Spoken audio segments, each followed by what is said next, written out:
¿La vimos completa? Vimos tratamiento, vimos tratamiento, ya me acuerdo. Que me preguntaron la dosis de la rifaximina. Listo, quedaba una pequeña parte sobre insuficiencia hepática en sí, que era básicamente lo de el déficit de factores de coagulación. Acuérdense que el hígado produce proteínas, entre estos produce los factores de coagulación y básicamente son los factores vitaminantes. ¿Cuáles son los factores vitamino K dependientes? Primero que todo, ¿por qué se llaman vitamino K dependientes? ¿Cuál es el motivo?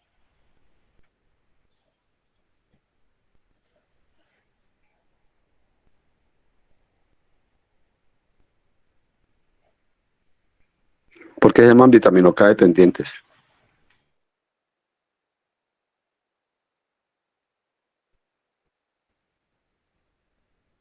No, no necesitan vitamina K para ser sintetizados. El hígado los sintetiza sin vitamina K. Lo que hace la vitamina K es que cuando ya estén sintetizados, cuando ya el hígado los produjo, es activarlos, es colocarles un carboxilo. Entonces lo que hace es activación. Sin presencia de vitamina K, esos factores no se activan. Y son el 2, el 7, el 9 y el 10. La mnemotecnia es 1972. Factor 2, 7, 9, 10.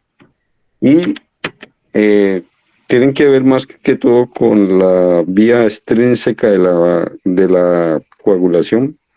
Entonces se afecta más el PT, que en resumidas cuentas nosotros lo otro lo controlamos con el INR. Entonces, para todo paciente que tenga cirrosis, todo paciente que tenga cirrosis debe tener entre sus estudios los tiempos de coagulación. Pero el que más se afecta, como les digo, es el PT y lo valoramos con el INR. Entonces, pacientes con INR prolongado deben recibir vitamina K. Las ampollas vienen de 10 miligramos. Se les puede dar, incluso se les puede dar oral, y puede llegar a necesitar colocar endovenoso cuando el INR está prolongado o el paciente está con sangrado. En caso tal de que el paciente esté con sangrado, puede llegar a requerir plasma fresco congelado, que aporta factores de coagulación. Si un paciente está con un episodio de sangrado y tiene un INR prolongado, pues se coloca el plasma fresco congelado o se coloca un plasma rico en 4 factores de coagulación, en los 4 factores. Y se le coloca vitamina K. Va a llegar un momento en que por mucha vitamina K que coloquemos, no se va a corregir. El hecho de que un paciente ya tenga pues los tiempos prolongados, sobre todo el INR, eso es un indicativo de que este paciente va a requerir o va a necesitar pronto un trasplante de hígado. El otro que tiene que ver con insuficiencia hepática es la falta de o es la disminución en la producción de albúmina. Dijimos que la albúmina tiene, pues, tiene muchas funciones. Ayuda a transporte de sustancias, transporte de hormonas, transporte de medicamentos. Pero tenemos 2 efectos grandes que nos muestran la hipoalbuminemia. Uno es el edema y el otro es la ascitis. Y todo, pues, debido a un déficit de presión oncótica. Acuérdense que la presión oncótica es una presión que está en contravía de la presión hidrostática. Al disminuirse la presión oncótica, pues gana la presión hidrostática y el líquido intravascular pues tiende a extravasarse y a producir edema y ascitis. El manejo con estos pacientes básicamente es nutricional. Entonces, ahí acuérdense que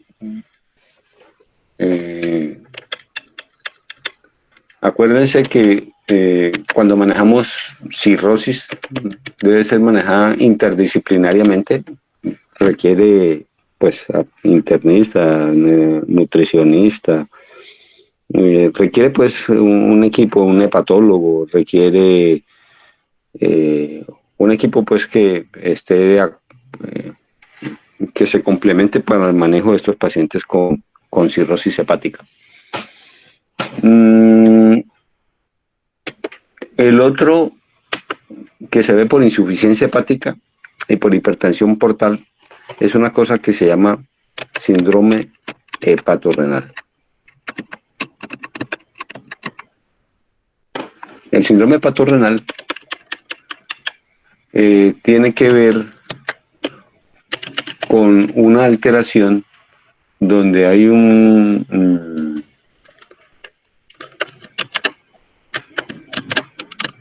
hay un aumento, hay una disminución, la presión del lecho esplácnico, del lecho está baja. Sí, la presión arterial del lecho esplácnico se ha disminuido porque se produce una vasodilatación. Esa vasodilatación está mediada por óxido nítrico. Y en el lecho intrarrenal se produce, ya en el intrarrenal se produce es vasoconstricción. Y esto es porque hay un aumento de endotelina. Entonces, imagínense, el lecho arterial esplácnico está vasodilatado y tiene poca presión de perfusión. Y hay un aumento de la resistencia. Entonces, se va a producir una lesión renal aguda. ¿De qué características? ¿Cómo se clasifican las lesiones renales agudas? ¿Cómo se clasifican?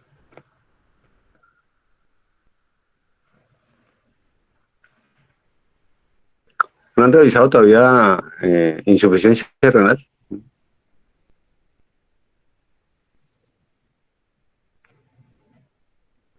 Muchachos, ¿me están escuchando?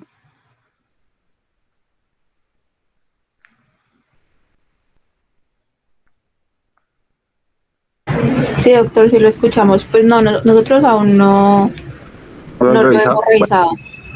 listo, bueno. Pero pues respóndame, porque entonces me da la impresión de que me pareciera que estuviera hablando yo solo. Entonces, la lesión renal aguda son tres tipos, se clasifican en de tres categorías. Una es la lesión renal aguda prerrenal, la otra se llama lesión renal aguda intrínseca o intrarrenal y la posrenal. ¿Cuál suponen ustedes que sería esta? ¿Prerrenal, renal o posrenal? ¿Cuál se imaginan? Pues renal, doctor. Exactamente, esa es una prerrenal. Esta es una lesión renal aguda de tipo prerrenal. Hay disminución de la presión de perfusión renal. Por lo que les dije, la presión arterial baja por vasodilatación del lecho esplácnico mediada por óxido nítrico, mientras que la presión intrarrenal aumenta mediada por endotelina que produce vasoconstricción intrarrenal. En resumidas cuentas, se va a producir una lesión renal aguda que la característica típica de estos pacientes es que ellos tienen una relación boom creatinina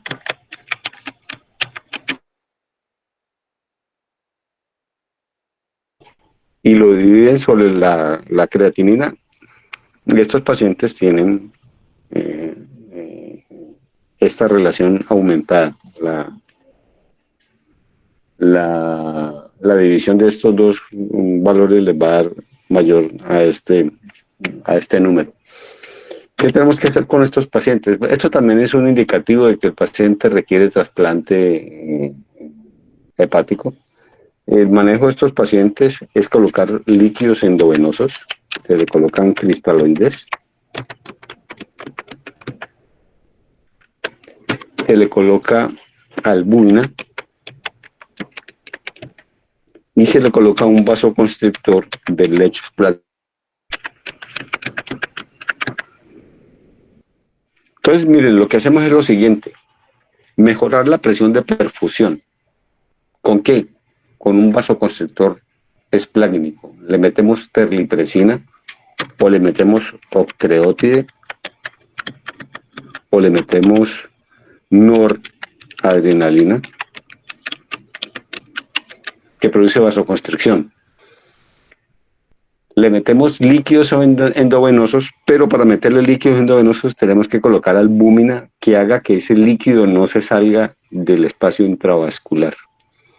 Todas estas medidas van encaminadas a mejorar tanto la volemia como la presión de perfusión intrarrenal. Esto implica que este paciente debe manejarse en una unidad de cuidado intermedio o una unidad de cuidado intensivo donde tenga una vigilancia hemodinámica. El otro componente es el síndrome hepatopulmonar.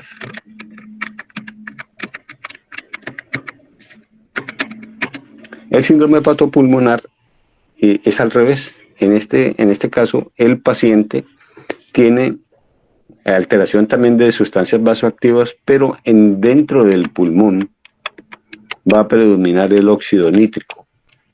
Y eso va a producir que se produzca una vasodilatación. Vasodilata el lecho pulmonar.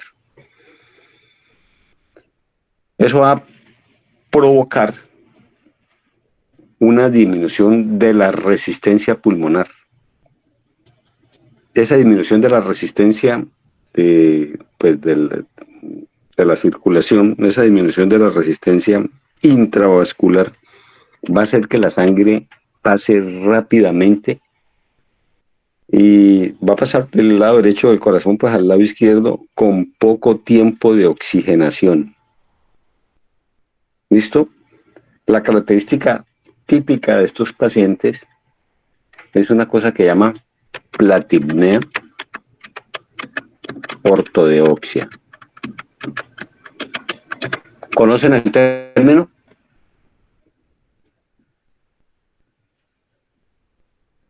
¿Conocen el término o no lo conocen? No, doctor. Listo. Imagínense un paciente en falla cardíaca, pero al revés. El paciente en falla cardíaca, cuando está acostado, le da disnea, tiene ortopnea, pero cuando está parado, está pues relativamente calmado. Este es al revés. El paciente, cuando está acostado, está tranquilo. Y apenas se para, hace la disnea.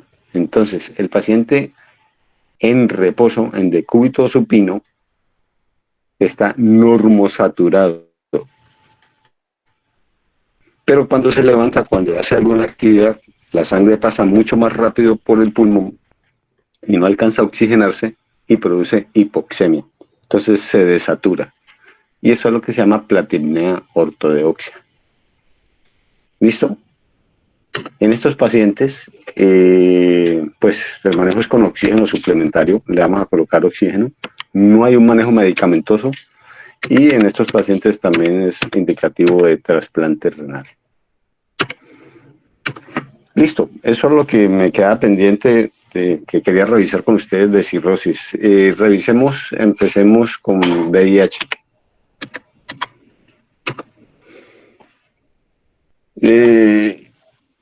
Muchachos, estuve viendo las notas que mandó la doctora Sol.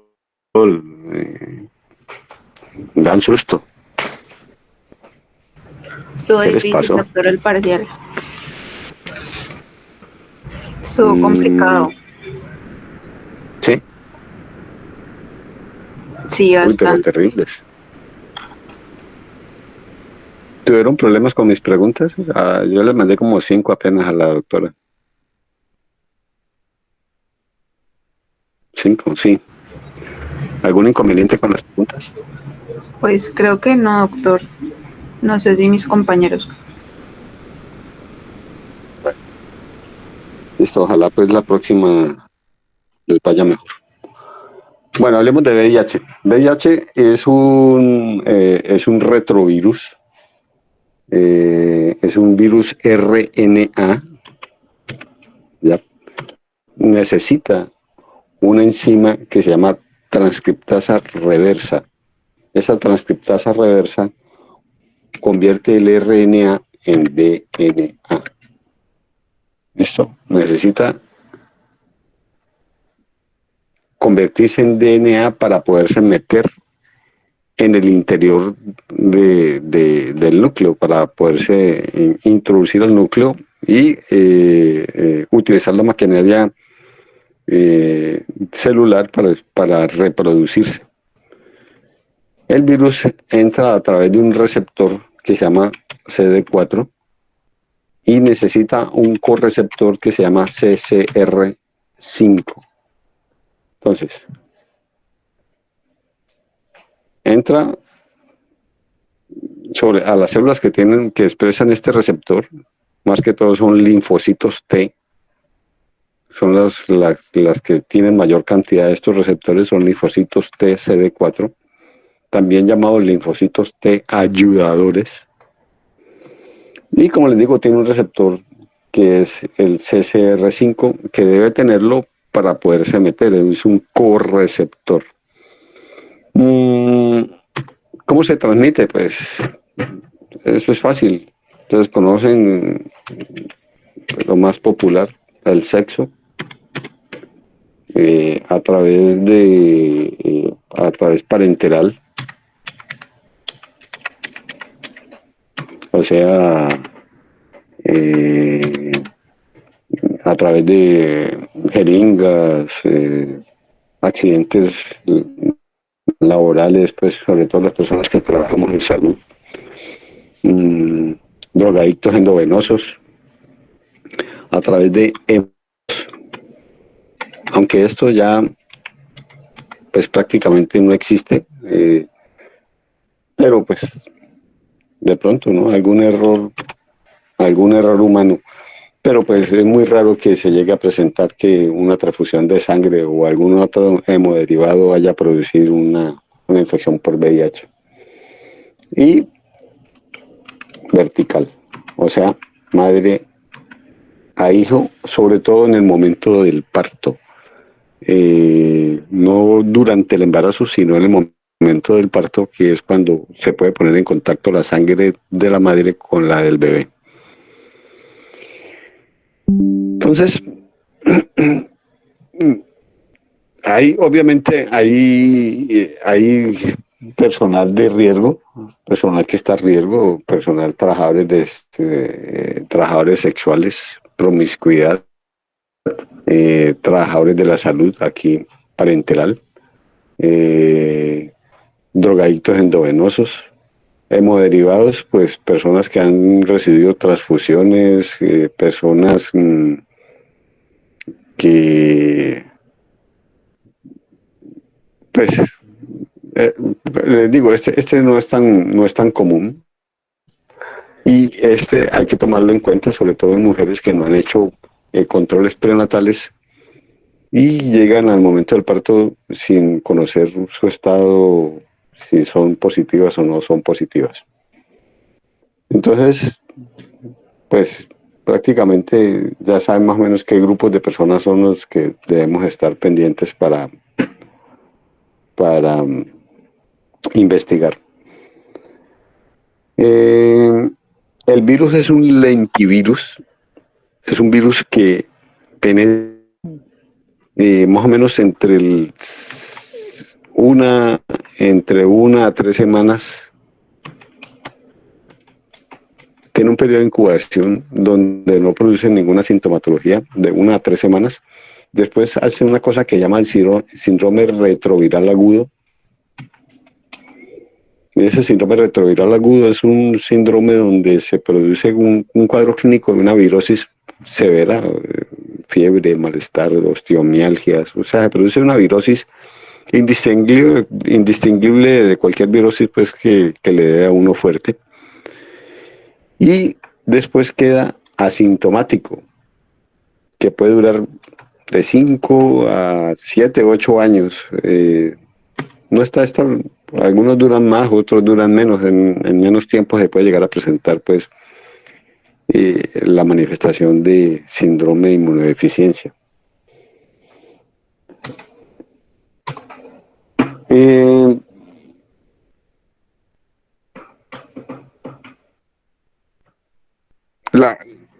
Dijimos que lo que más afecta son estos linfocitos T,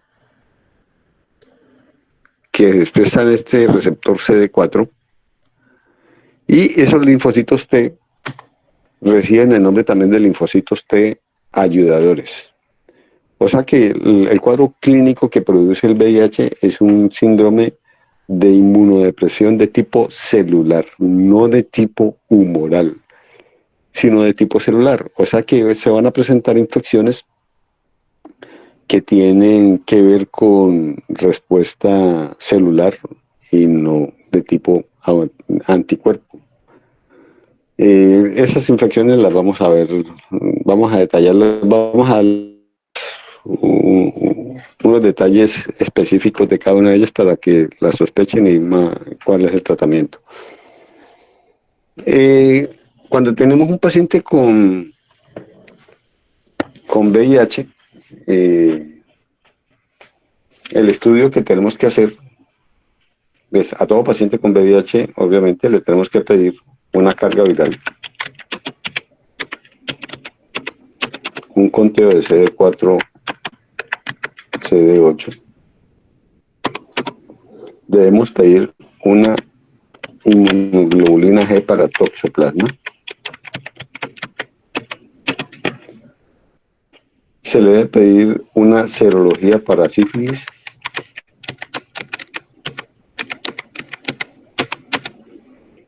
Un antígeno de superficie para hepatitis B. Anticuerpos contra hepatitis C.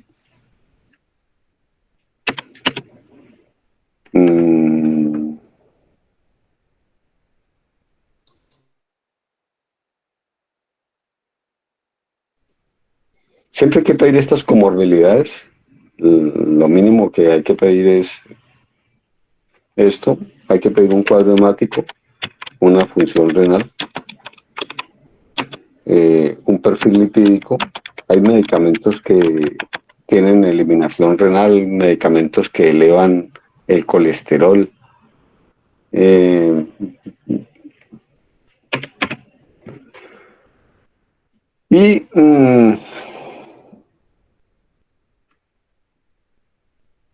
Cuando tengamos ya todo esto,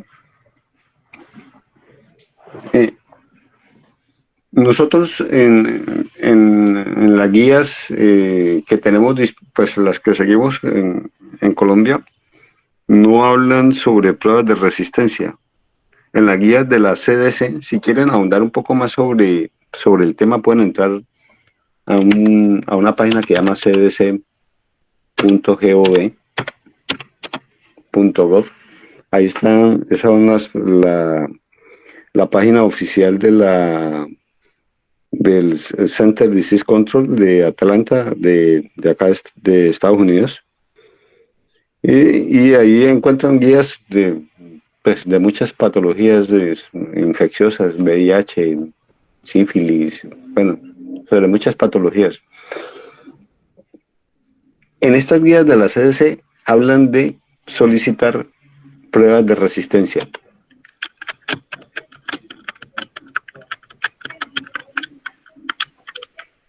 Pruebas de resistencia. Las pruebas de resistencia las utilizan para determinar, obviamente el nombre lo dice, aquí antirretrovirales son resistentes cuando se están enfrentando. Nosotros básicamente iniciamos antirretrovirales y si vemos que el paciente hace un repunte de carga viral, pues no pedimos las pruebas de resistencia, pero pues en las guías de la CDC de una vez comienzan con pruebas de resistencia, independientemente pues, de si va a ser o no va a ser resistente, las solicitan de una vez. Ahorita hablamos de las pruebas de resistencia. Bueno, eso es lo que pedimos para un paciente con VIH. Y lo que hacemos después de haber solicitado al mismo tiempo, realmente no tenemos todo se hace simultáneamente. Inmediatamente hacemos el diagnóstico, ese paciente debe recibir antirretrovirales. Debe recibir antirretrovirales. Los antirretrovirales, hay como aproximadamente 6 grupos. Lo que está estipulado es que una persona debe recibir al menos 3 antirretrovirales de 2 grupos diferentes. Mínimo 2 grupos y mínimo 3 antirretrovirales.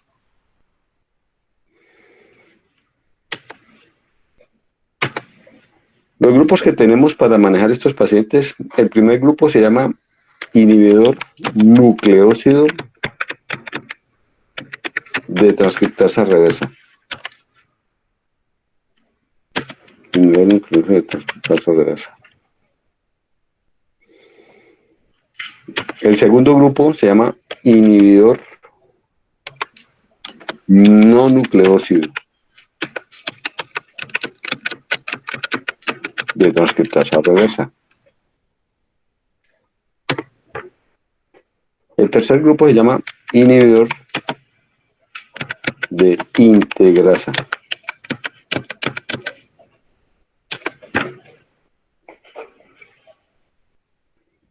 El otro se llama inhibidor de proteasa.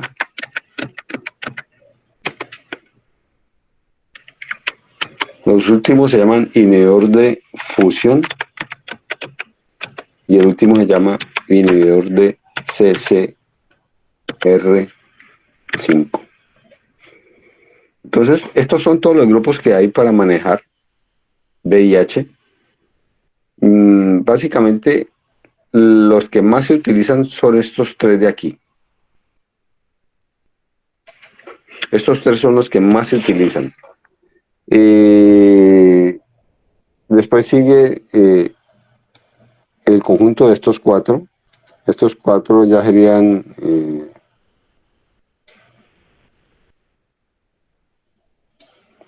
y por último se añadirían estos 2 cuando estas combinaciones están fallando.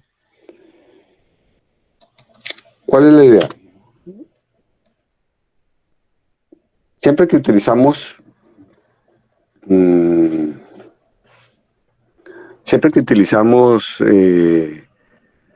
inhibidores de transcriptasa, utilizamos 2 inhibidores nucleócidos de transcriptasa reversa. 2 inhibidores nucleócidos, se llama INTR. Y le combinamos 1 o 2 de los de acá. Entonces colocamos, a ver, les voy a dar algunos ejemplos. Los nombres, pues les voy a dar nombres, muchachos. No pretendo que se los aprendan. De eso no les voy a presentar en el examen. Pero pues ténganlos presentes. A ver, inhibidores de transcriptasa reversa. Utilizamos tenofovir. El otro se llama entricitabina. Esta es la combinación que más utilizamos.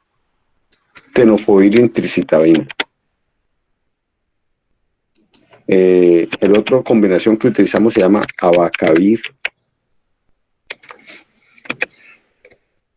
combinado con otro que se llama lamivudina.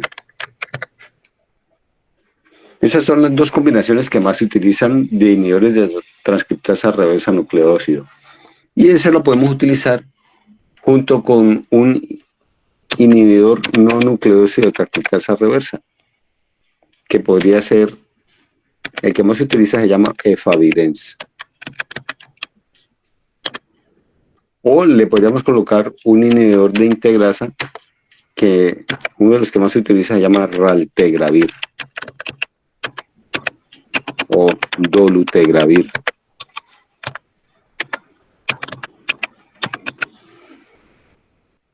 ¿Ya?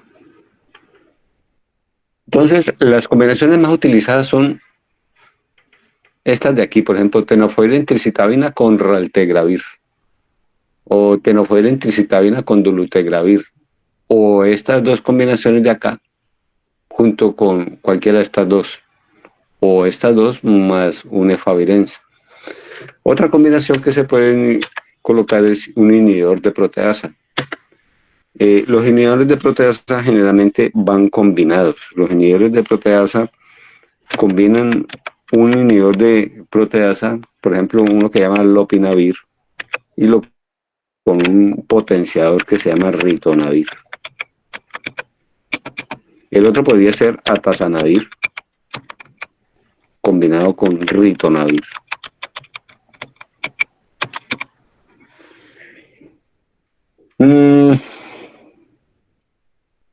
Listo, eso es a título informativo, muchachos. Realmente no pretendo que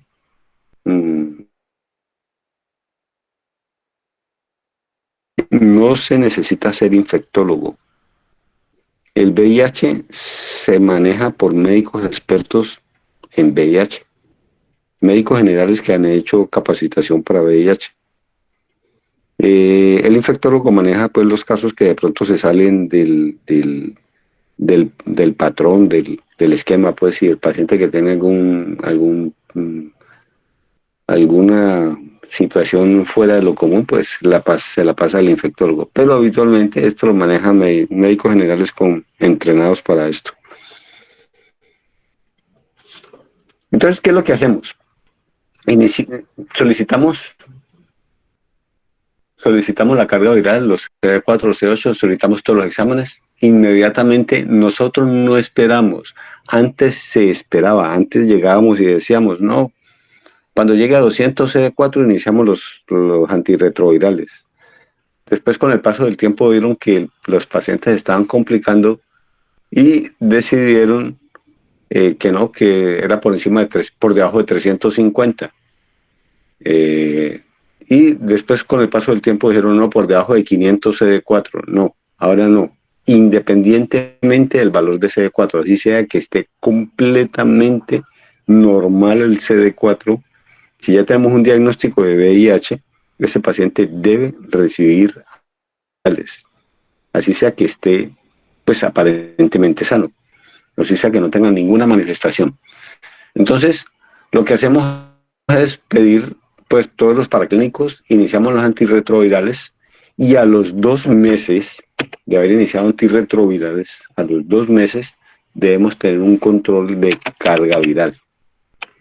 La carga viral debe haber descendido al menos un logaritmo en relación con la carga viral inicial. Si el paciente no ha reducido un logaritmo,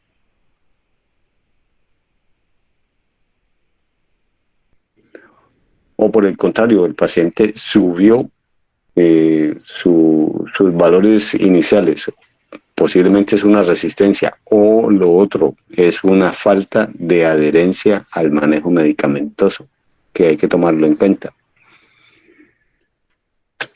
Si estamos seguros de que el paciente a los 2 meses ha sido juicioso, se ha estado tomando los medicamentos y la carga viral no ha descendido, en estos pacientes pues hacemos las pruebas de resistencia.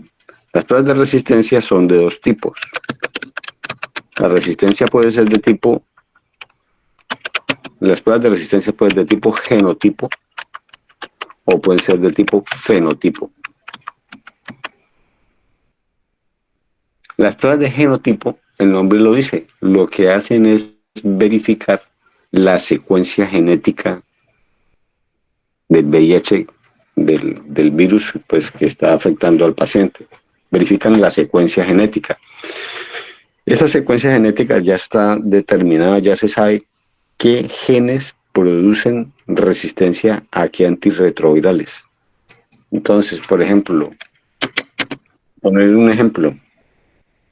poner un ejemplo, la secuencia X, Y, Z, por poner un ejemplo, dice la secuencia X, Y, Z hace resistencia a efavirenz. Entonces ya uno sabe, con esas determinadas secuencias genéticas no se le va a colocar pues efavirenz al paciente, se le cambia el esquema antirretroviral basándose en lo que informa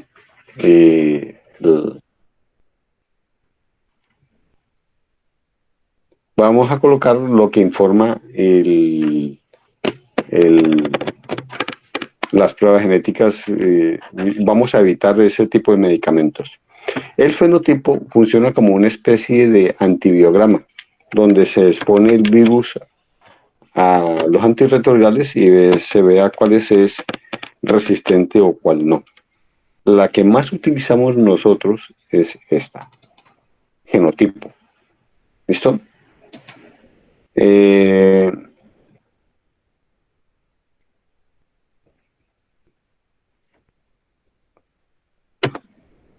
Listo, entonces utilizamos prueba de resistencia cuando vemos que el paciente no desciende, aumenta, o por el contrario, si el paciente está en secuencia más o menos en un paciente que está controlado, una carga viral al menos cada 6 meses, mínimo cada 6 meses.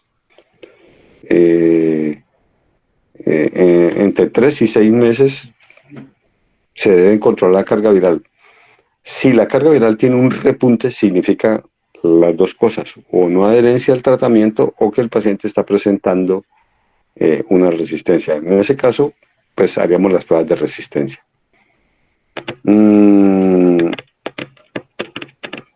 Esto es en lo referente al VIH. Las manifestaciones clínicas. Los pacientes con VIH, ya les dije que básicamente hacen infecciones de tipo que tienen que ver con la baja respuesta o inmunosupresión celular. Entonces van a encontrar infecciones que no se ven habitualmente. Y eso fue la manifestación inicial, eso fue cuando se comenzaron a presentar y se descubrió como en los 80, comenzaron a haber un poco de manifestaciones, enfermedades por hongos y cosas que eran raro ver y así fue como se determinó pues que era una nueva patología que apareció a mediados de los 80. Bueno, entonces, tenemos los pacientes,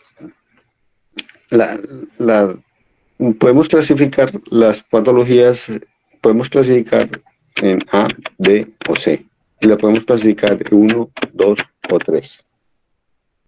¿Listo? El A es el paciente que no tiene sintomatología, es el paciente asintomático, aparentemente sano, no tiene manifestaciones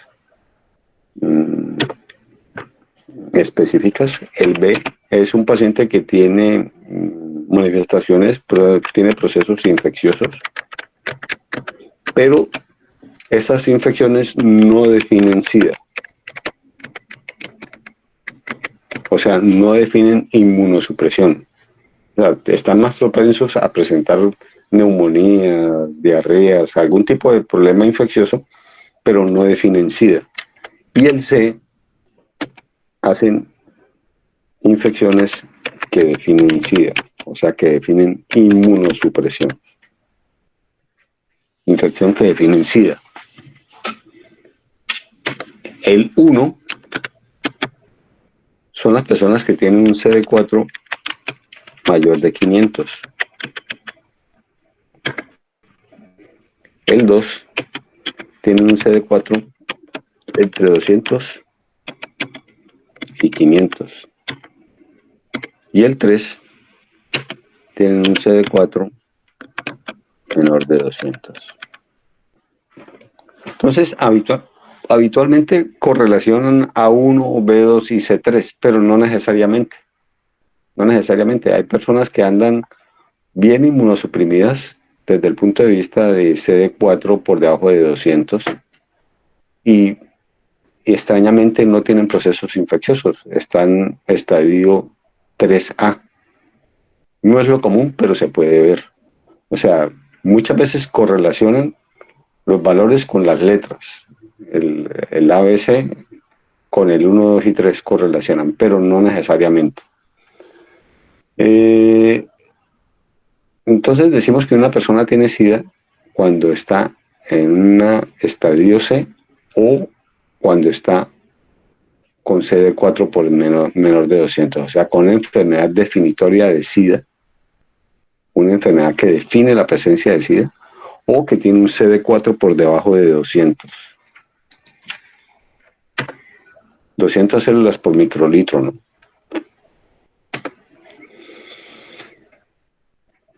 Entonces, a ver, empecemos con estos. Este pues no tienen mucha manifestación. De todas maneras, les dije que todos estos pacientes, así sea que estén en A1, deben recibir tratamiento. Las infecciones, por ejemplo, pacientes que no definen SIDA. ¿Qué podemos tener aquí? Podemos tener de pronto cándida oral, candidiasis. El paciente tiene lesiones en boca y de pronto en faringe producida por cándida. Y esas lesiones pues le producen dolor, molestia, son unas lesiones de tipo blanquecino, algodonoso. Cuando uno las remueve queda como un fondo eritematoso. Cuando uno coge con un lenguas y las retira, hay un fondo eritematoso. Y los pacientes se quejan de molestia para tragar de pronto, pero nada más.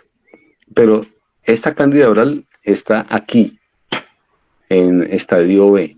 Pero si esa cándida coge esófago, coge árbol bronquial, ya no estaría aquí en B. Esa sería C. ¿Ya? Eso sería definición de SIDA. ¿Listo? Entonces, ¿qué vamos a hacer con estos pacientes? O sea, no se olviden, todo paciente con VIH siempre hay que examinarle la boca. A estos pacientes el diagnóstico es clínico, ustedes ven las lesiones blanquecinas en paladar blando, de pronto en la faringe, en la mucosa oral. Y el manejo es con nistatina en suspensión. Esas nistatina le dan 10 cc cada 6 horas por 7 a 10 días.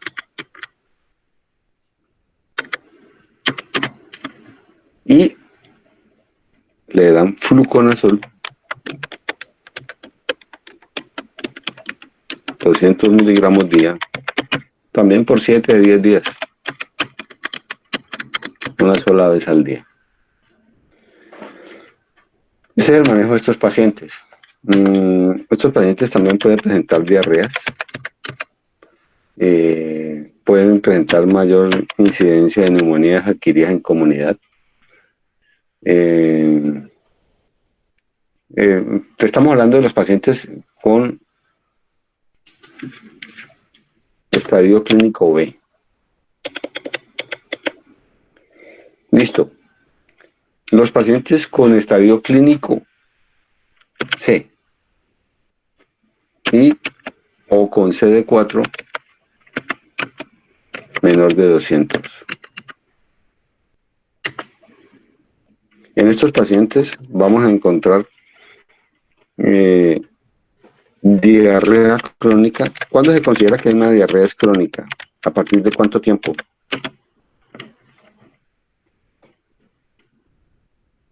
¿A partir de cuánto tiempo es crónica?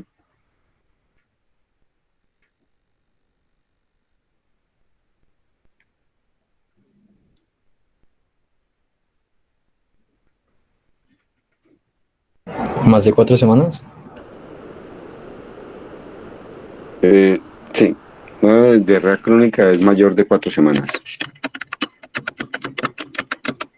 Entonces, los pacientes con diarrea crónica mayor de 4 semanas y una pérdida de peso mayor del 10% del peso corporal,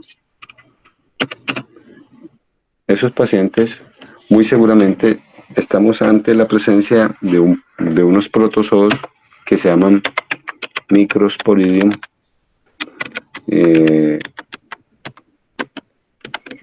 Cryptosporidium, perdón, es Cryptosporidium y el otro es Cryptosporidium y el otro se llama Isospora.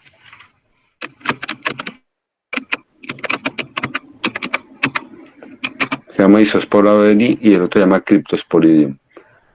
Estos dos protozoos en personas inmunocompetentes no producen ninguna acción.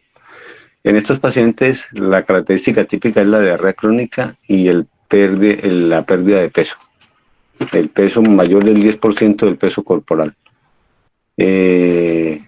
Eso se asocia en... Carajo.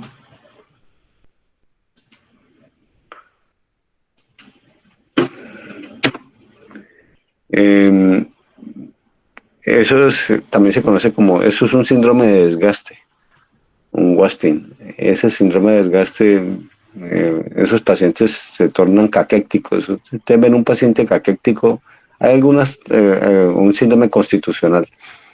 La característica típica del VIH es el síndrome constitucional, pérdida de peso, que no solamente es por la diarrea, es por las patologías asociadas que el paciente presenta.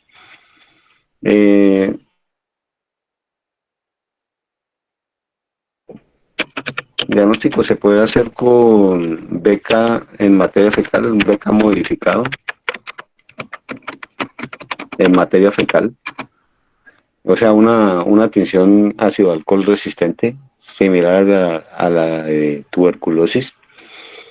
Y el manejo es con antirretrovirales, sobre todo para Cryptosporidium.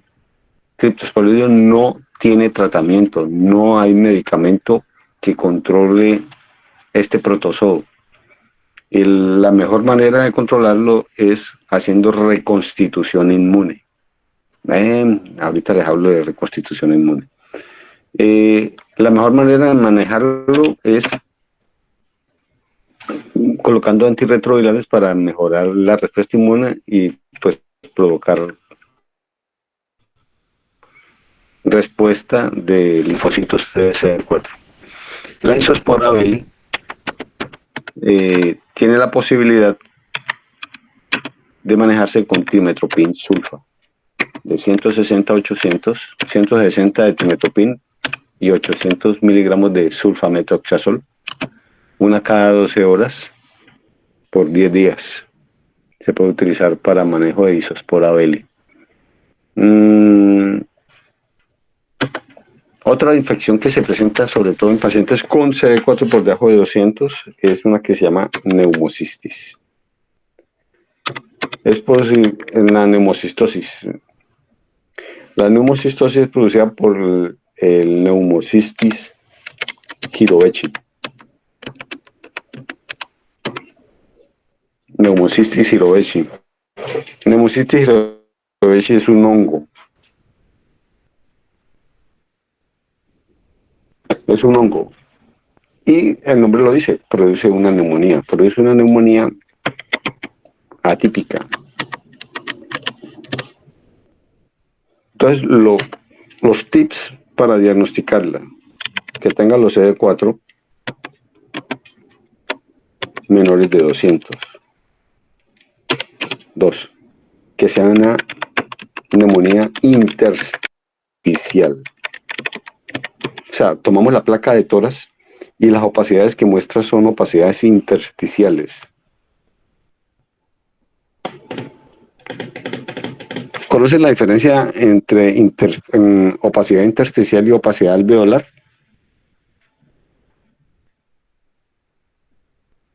No, doctor. No,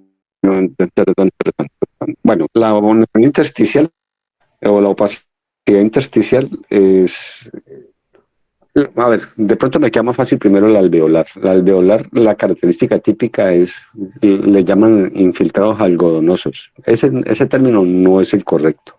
El término correcto es alveolar. Lo que quiere decir eso es que hay una ocupación de los alvéolos. Los alvéolos están llenos de material de bacterias, material purulento, células, linfocitos muertos. Bueno, son los alvéolos los que están ocupados. Entonces, en la radiografía de tórax, lo típico es ver unas opacidades blancas gruesas y en medio de esas opacidades blancas gruesas se ven unos conductos. Esos conductos se llaman broncograma aéreo. Ya, son los bronquios. Los conductos que se ven ahí en la alveolar son los bronquios y se llama broncograma aéreo. La neumonía intersticial, lo típico es que el compromiso es en el intersticio, no compromete el alvéolo. O sea que las opacidades no son gruesas, no son algodonosas. Lo típico es que sean nodulitos chiquiticos, son micronodulares, sin broncograma aéreo.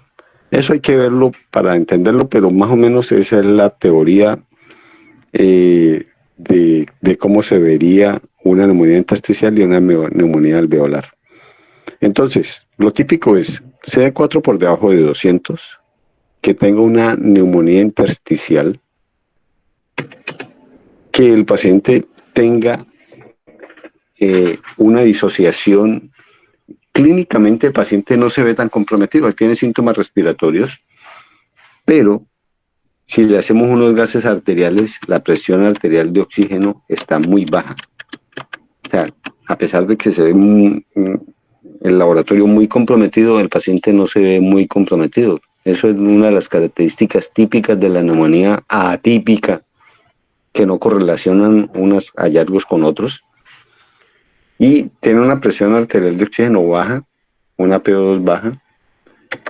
Y lo otro es que el neumocistis produce destrucción de neumocitos, de células pulmonares. Esa destrucción produce una elevación de un marcador tisular, un marcador de lesión tisular que se llama, ¿cómo es que se llama? Ya les dije. El marcador de destrucción de celular se llama. ¿Cómo se llama?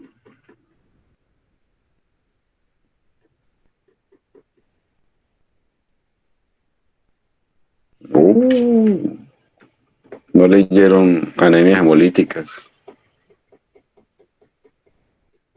Y eso era parte del examen. ¿Cómo se llama el marcador de destrucción tisular?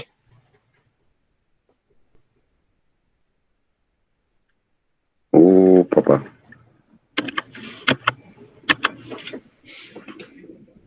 Cuando las células se destruyen, liberan LDH. Eso se los enseñé cuando revisamos anemias hemolíticas. Entonces, lo típico de la neumocistosis es estos tips: CD4 por debajo de 200, neumonía intersticial, una hipoxemia severa que no correlaciona con el cuadro clínico del paciente y una elevación de LDH que indica destrucción tisular. Habitualmente con eso es suficiente para hacer diagnóstico y de una vez iniciar el tratamiento. Pero podemos hacer el diagnóstico con un lavado broncoalveolar, que muy rara vez lo hacemos, eso casi no se hace. Para hacer lavado broncoalveolar se necesita hacer una fibrobroncoscopia. Hacemos una fibrobroncoscopia, o sea, una endoscopia pues de árbol bronquial. Se hace un lavado y se obtiene de ese lavado pues una muestra y se hace una tinción específica que se llama Gienza, o la otra que se llama metelamina de plata. Y con esa tinción pues verificamos la presencia de neumocistos, de neumocistis giroveche. Muy rara vez llegamos a esta instancia. Muy rara vez llegamos aquí. Básicamente hacemos el diagnóstico con todos estos datos que tenemos acá arriba y con esos datos hacemos el tratamiento. El tratamiento es trimetoprim sulfa. Se utilizan de 15 a 20 miligramos por kilo de peso de trimetoprim y se le da por 3 semanas. 15 a 20 miligramos de trimetoprim. No tomamos el sulfamethoxazol para la dosificación, sino que nos basamos solamente en el trimetoprim. Y debemos tener precaución de que el trimetoprim, que es un medicamento antifolato, pues produzca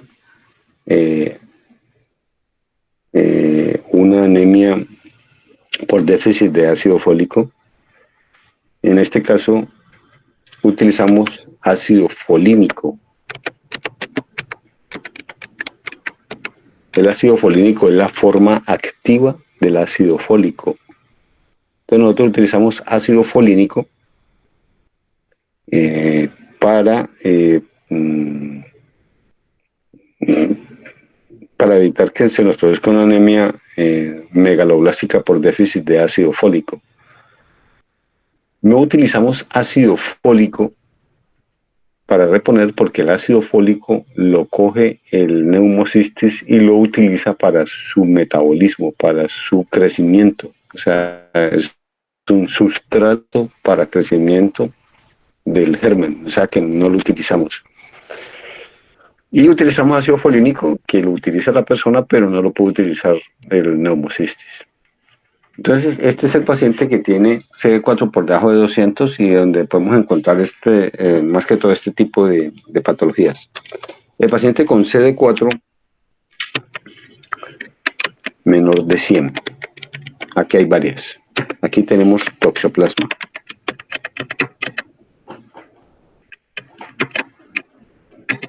El toxoplasma es un parásito, se llama Toxoplasma gondii. El toxoplasma produce manifestaciones, puede afectar la retina, puede producir un compromiso de retina, pero su principal manifestación es en cerebro. El mayor compromiso es cerebral. Lo típico de estos pacientes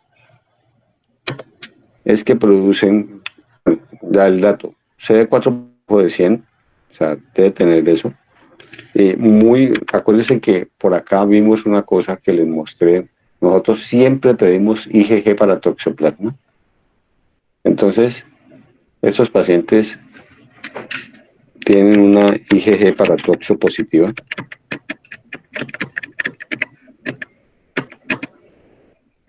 La otra manifestación es que la característica es que se produce una focalización. Cuando yo hablo de focalización, ¿qué entienden por ese término? ¿Qué es una focalización? ¿Qué es una focalización? ¿Que se limita como un punto? No, eso no es. Que empiezan a presentar como síntomas cerebrales. ¿Cómo cuál? De pronto, no sé, hemiparesias. Exactamente, eso es una focalización. Idéntico como si fuera una ACV. Entonces hace una focalización motora.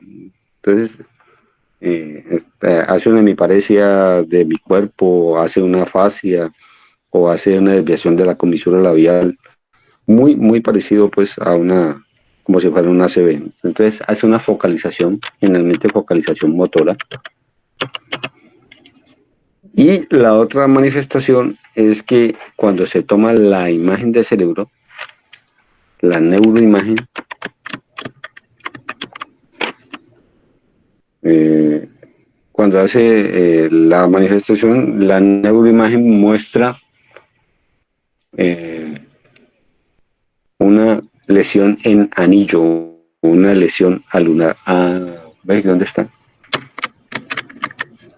Ah, carajo.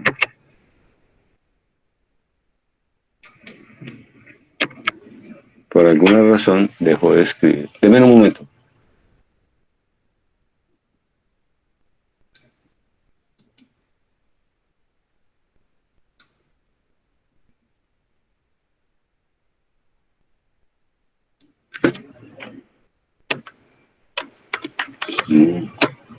Vea pues, qué interesante.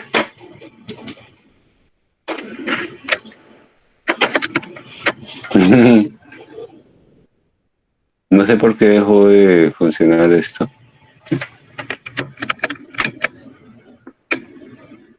Vea pues.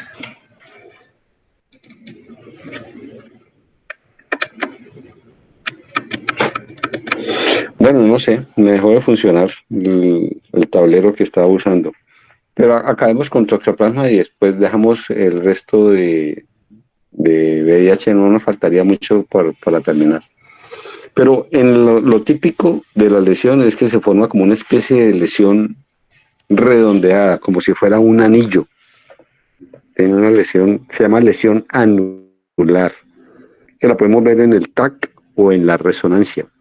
Entonces lo típico ahí es la IgG positiva, la focalización motora y la lesión anular.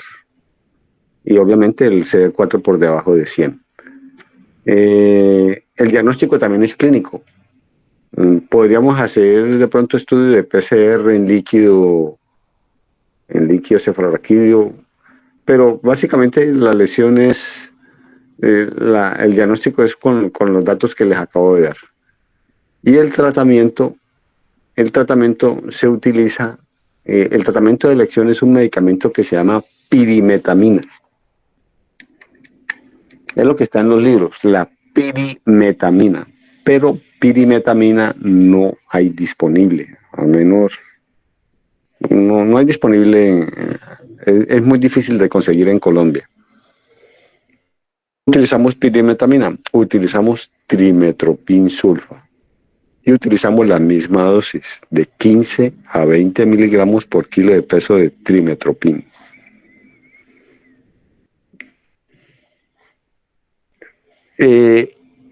También tenemos que tener la misma precaución que les dije ahora. Este tiene el inconveniente de que hay que tratarlo por 6 semanas, el doble del tiempo por el que se trata el neumocistis. Tratamos por 6 semanas. Y lo tratamos con el trimetopin sulfa y adicionalmente le colocamos el ácido folínico. Acuérdense que trimetopin bloquea la activación del ácido fólico, ácido folínico, y si no tenemos ácido folínico hacemos anemia megaloblástica, hacemos anemia por déficit de ácido fólico.